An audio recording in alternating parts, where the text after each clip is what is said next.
Sebab nak kelirukan kau, kalau kau nak saman, kau tak tahu nak saman siapa kan. Senang cerita, kau saman 3 agensi ni.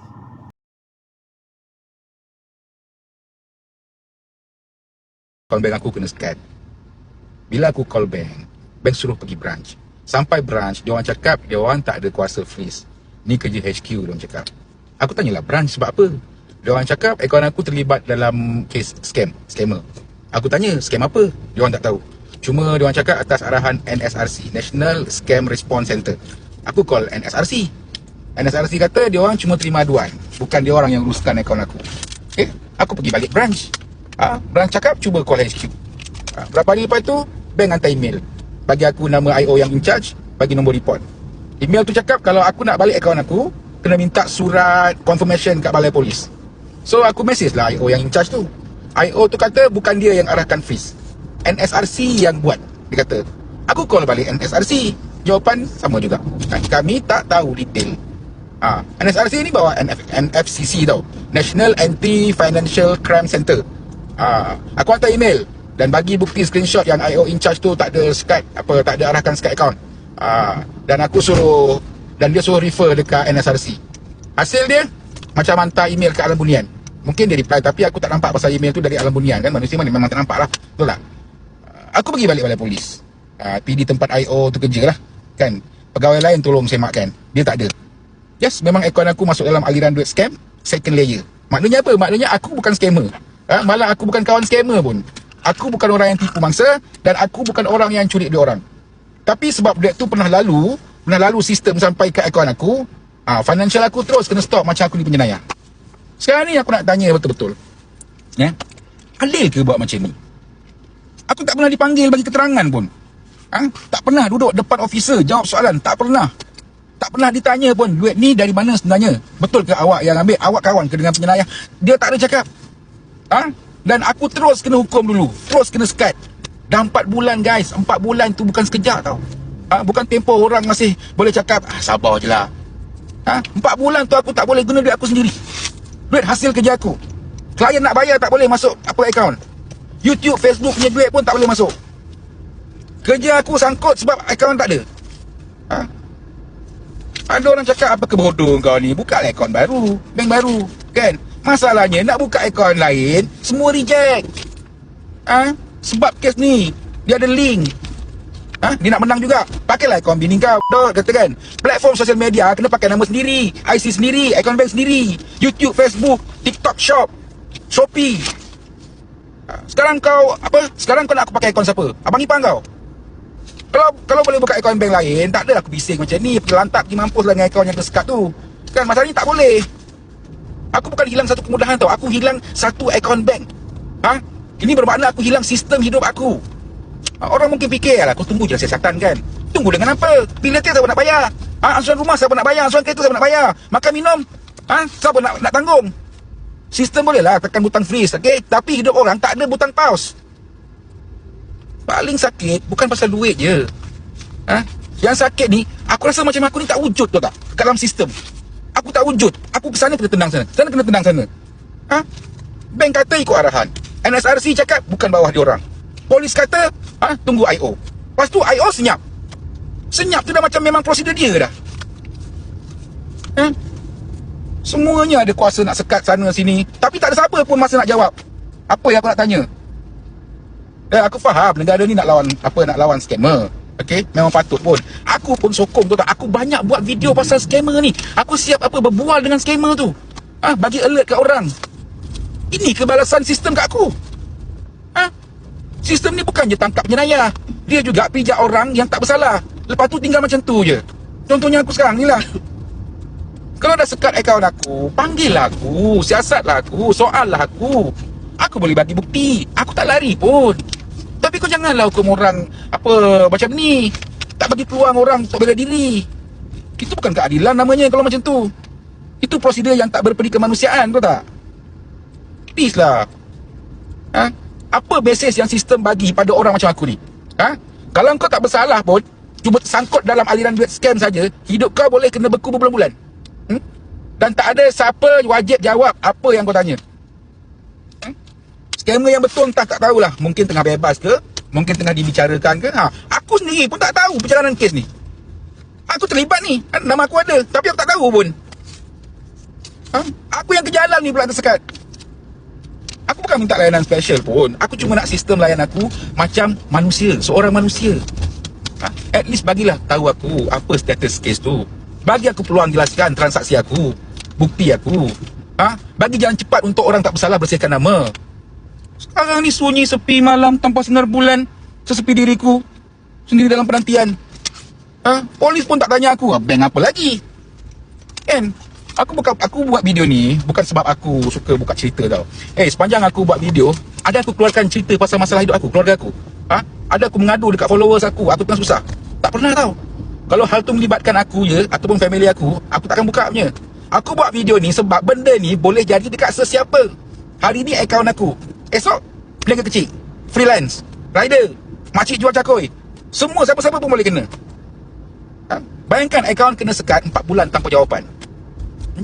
Aku dengar ada orang cakap sampai 6 bulan tau. Seksa tau. Ini dah bukan gangguan kecil ni. Ini dah nak lumpuhkan hidup orang namanya kalau macam ni. Apa yang aku tengok kat sini, Didi ni dia bukan pro kerajaan tau. Dia ni pun kuat menyindir kerajaan apa semualah. Jadi apa yang aku tengok kat sini, disebabkan dia ni kuat menyindir kerajaan, mungkinlah dia kenalah benda-benda yang macam ni. Faham tak? Jadi pada pengamatan akulah, itu tak apalah okey, itu cerita lain lah. Persoalan dia kat sini, apa yang aku boleh share dengan Didi lah, kalau dia nak dengar apa yang aku cerita ni, dia dengar lah Aku agak tak pelik lah jika berlaku perkara-perkara yang melibatkan pegawai penyiasat ataupun agensi penguatkuasaan mengambil tindakan sesuka hati tanpa mengambil kira tentang kesan ataupun kerugian yang berlaku pada orang. Faham tak? Disebabkan dia nak menyiasat, kita perlu bagi kerjasama kat dia. Okay, fine. Tapi bila kita bagi kerjasama, kita terpaksa berdepan dengan macam-macam kerugian. Ribuan ringgit.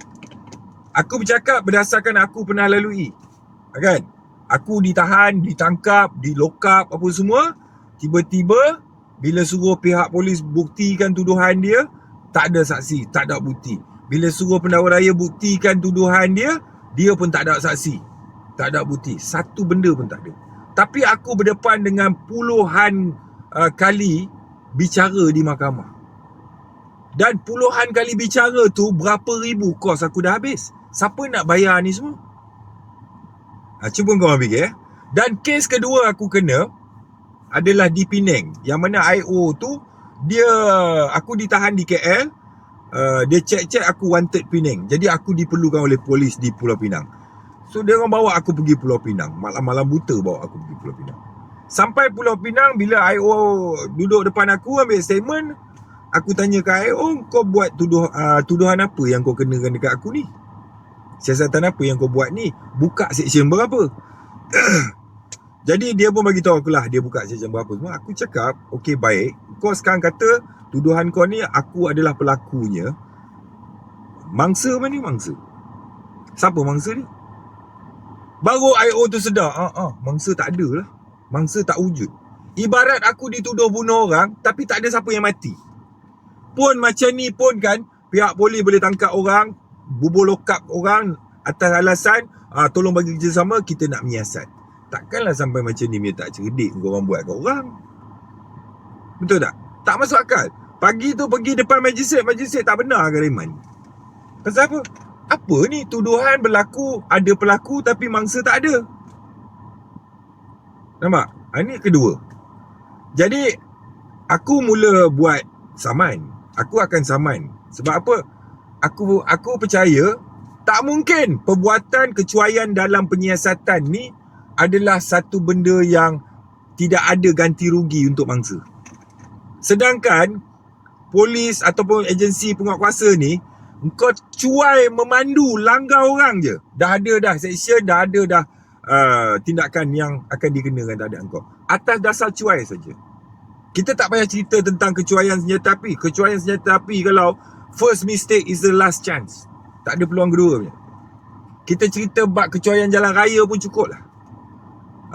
Lupa bawa IC tinggal kat rumah pun boleh kena denda 1,000 tau. Cuai. Macam mana satu agensi penyiasatan dia siasat orang secara cuai, menyebabkan berlaku kerosakan, kerugian pada orang, takkan tak ada ganti rugi untuk orang? Faham? Cerita dia kat sini, sebenarnya engkau perlu saman agensi-agensi yang terlibat, yang membekukan akaun kau tu Didi. Kau kena ambil satu lawyer, kau proceed saman dekat dia orang. Saman agensi ni. Sebab apa? Saman agensi ni, kerugian bukan dekat Anwar Ibrahim, kerugian pun bukan dekat agensi tu, kerugian tu dekat kerajaan Malaysia. Tapi siapa yang buat kerja cuai ni, menyebabkan orang duduk reman lah, duduk lock up lah, apa semua ni, kalau tidak ada asas yang manusabah dan siasatan tu dinampak hanya sekadar try-try, bukan ada satu elemen yang manusabah untuk dikaitkan tuduhan tu dengan kau, tapi engkau direman, ditahan, dibekukan akaun apa semua, ini kau kira balik daripada bila dia buat tindakan tu dekat kau proceed satu saman dekat dia. Kalau agensi yang kau kata tu adalah agensi anti-scam tu, kau saman dia lah. Faham tak? So sebab tu bila Didi ni pergi tanya, dia tolak tenang. Bila tanya kat agensi tu kata oh ni polis yang buat. Bila tanya kat polis kata bank yang buat. Bila tanya bank kata agensi yang buat. Sebab apa dia tolak-tolak ni? Sebab nak kelirukan kau. Kalau kau nak saman, kau tak tahu nak saman siapa kan. Senang cerita, kau saman 3 agensi ni. Dalam LOD tu nanti masuk 3 agensi ni. Dan bawah nanti kerajaan Malaysia lah. So kerajaan Malaysia yang nak bayar. Macam aku zaman polis, bila aku prepare LOD apa semua, aku ada kawan lah polis peringkat-peringkat besar ni. Jadi aku cakap dia, jangan ambil hati, aku saman kau punya jabatan kau. Dia kata saman-saman lah, bukan duit gaji aku yang nak bayar. Siapa yang buat hal dengan kau jebat, dia jawab lah. Kerajaan dibayar je. Tapi orang yang menyebabkan kerajaan kena saman ni, dia mungkin akan dibekukan pangkat dia ke, dia punya reputasi rosak apa semua lah. Jadi nasihat aku, dapatkan nasihat lawyer, kau saman semua sekali ni. Sebab apa? Mana boleh ada kerugian seteruk ni dekat kau hanya kerana nak bantu siasatan dia orang. Malahan kau tak dipanggil untuk bantu pun, tapi akaun kau kena freeze. Nampak? Ini lagi lah. Kalau kena kat aku lah, LOD lama dah sampai tu. Jangan main. Serius aku cakap. Jadi dengan adanya, kita jangan rasakan oh rakyat dia tak boleh lawan kerajaan. Kita bukan lawan.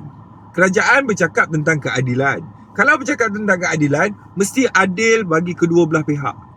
Jangan sebab kau punya syak yang tak ada apa-apa asas atau elemen, kau pergi lokatkan orang. Faham tak? Kita tak boleh beranggapan oh tindakan polis mestilah betul. Tak. Berapa banyak polis buat benda tak betul dekat orang? Betul? Ada je. Ini fakta. Oh kita tak boleh lah beranggapan pendakwa raya tu tak betul. Berapa banyak kita dengar pendakwa raya, malah pendakwa raya kena tangkap pun ada kan? Sebab tu negara kita dia buat sistem undang-undang, tak ada siapa kebal daripada undang-undang, melainkan raja lah kot. Itu pun ada setempat dia kebal, setempat lagi tak kebal. Jadi nasihat aku kepada Didi, kau kena ambil nasihat peguam, kau LOD je. Bila kau LOD, saman tu, kau jangan peduli. Dia orang nak terus freeze lah. Kita saman tetap saman. Pasal apa? Kita menuntut, kenapa akaun saya dibekukan? Atas alasan apa? Jika saya bersalah, siasatlah saya. Saya tidak disiasat. Akaun saya dibekukan sampai 4 bulan dah ni.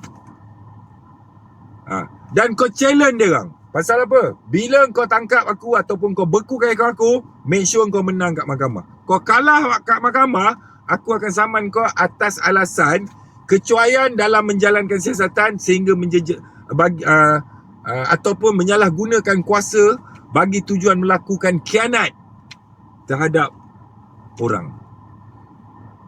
Penyalahgunaan kuasa. Kecuaian dalam menggunakan kuasa sehingga menyebabkan penjejasan teruk kepada saya. Kau buat tuntutan saman macam ni, pergi tanya kat lawyer. Mana boleh macam ni punya keadaan. Ya, so nasihat aku untuk Didi, kau cuba dapatkan nasihat lawyer yang power-power. Kau tengok Dato' laki Umi Aida, suami Umi Aida tu, Dia kena tahan, kena penjara ke apa tak silap aku. Dia saman kerajaan. Dia dapat beberapa ratus ribu tu. Sebab kecuaian dalam melakukan siasatan sehingga menyebabkan saya ditahan. Sedangkan apa yang saya cakap tu adalah benda yang betul. Lebih kurang gitulah. So, ada sebenarnya benda, tapi ramai orang tak berani. Oh, sama poli, nanti poli buat dajal nanti. Nanti poli sakit hati, dia buat dajal kat kita, dia bubur dadah lah, bubur pistol macam rusuk router tu macam ni. Sebab korang semua berfikir macam ni, hidup dalam ancaman. Rasa tak selamat dengan agensi-agensi ni. Pasal apa? Nak lawan balik takut. Aku tak takut punya. Kau buat betul kat aku ikut. Kau buat tak betul, biar aku mati lawan kau pun tak apa. Aku macam tu. Cakap pasal keadilan, betul-betul adil lah. Betul tak? Ambil orang dekat KL, bawa pergi Penang, lepas tu suruh balik sendiri. Bawa pergi Penang, tujuan dia untuk membantu siasatan. Tapi bila kau dah tak boleh, tak dibenarkan siasat, magistrate tak bagi, mahkamah tak bagi kau tahan, kau patut hantarlah balik KL. Tak hantar, balik sendiri. Ni adil ke ni? Mujur Penang. Kalau Sabah Sarawak yang panggil kau, kalau kau nak kena beli tiket kapal terbang pergi jumpa IO. Nampak ni? Jadi itu cadangan aku kepada Didi. Dan gesaan aku kepada kerajaan, tolong tengok benda ni. Korang jangan biarkan rakyat ni membenci dengan senyuman. Dalam senyum sebenarnya benci kat korang. Benci kat polis, benci kat askar, benci kat semua. Kan? Sebab budaya apa? Siapa kaya dia king. Budaya ni memang ada. Siapa ada kuasa, ada pangkat, ada duit, dia king. Sebab tu aku cakap jadi Melayu jangan miskin, nanti orang pijak. Kau kena ada duit. Sebab nak lawan dia orang tu nanti, macam aku nak lawan dia orang, pakai duit.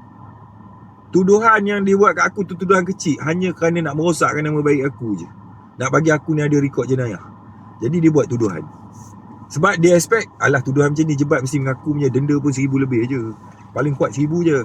Tiba-tiba aku ambil lawyer, aku lawan sampai berpuluh kali bicara, sampai aku habis dekat 30-40 ribu lah. Aku tak kira punya, aku nak win juga kes tu. Sebab kalau kau nak win, kau buktikan tuduhan kau. Jadi sebab apa? Sebab aku nak saman saja dekat 1 juta.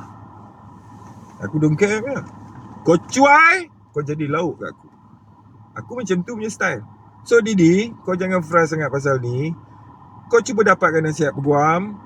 Macam mana jika pihak agensi pegawai, agensi mana-mana ni, kerajaan ke polis ke apa ke, jika mereka melakukan tindakan cuai dalam melakukan siasatan sehingga menjejakkan penjejasan teruk kepada saya.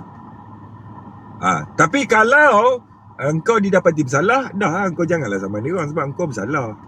Tapi kalau engkau confident aku memang tak salah, memang engkau tahu dia orang tak ada bukti untuk nak kaitkan aku dengan tuduhan yang dia orang buat ni, confirm kau mesti boleh saman dia orang ni. Rakyat biasa cuai, ada hukuman, ada tindakan. Pegawai-pegawai kerajaan, agensi penguat kekuasaan cuai dalam melakukan siasatan sehingga menyebabkan orang terjejas, takkan tak ada pembahasan, takkan tak ada ganti rugi, takkan tak ada apa-apa. Faham? Yusuf Router tu merengkot dalam penjara sampai dekat setahun, takkan tak ada apa-apa. Sepatutnya kena bayar ganti rugi pampasan dekat dia. Pasal apa? Cuai pegawai-pegawai penyiasat ni. Pasal apa? Last kali mahkamah putuskan, dadah pistol semua tak ada kena-mengena dengan dia. Kalau tak ada kena-mengena dengan dia, siapa punya dadah pistol tu? Oh, tak tahu. Macam tu je kau sumbat orang masuk penjara ke? Kalau macam tu saman balik lah. Okey Didi?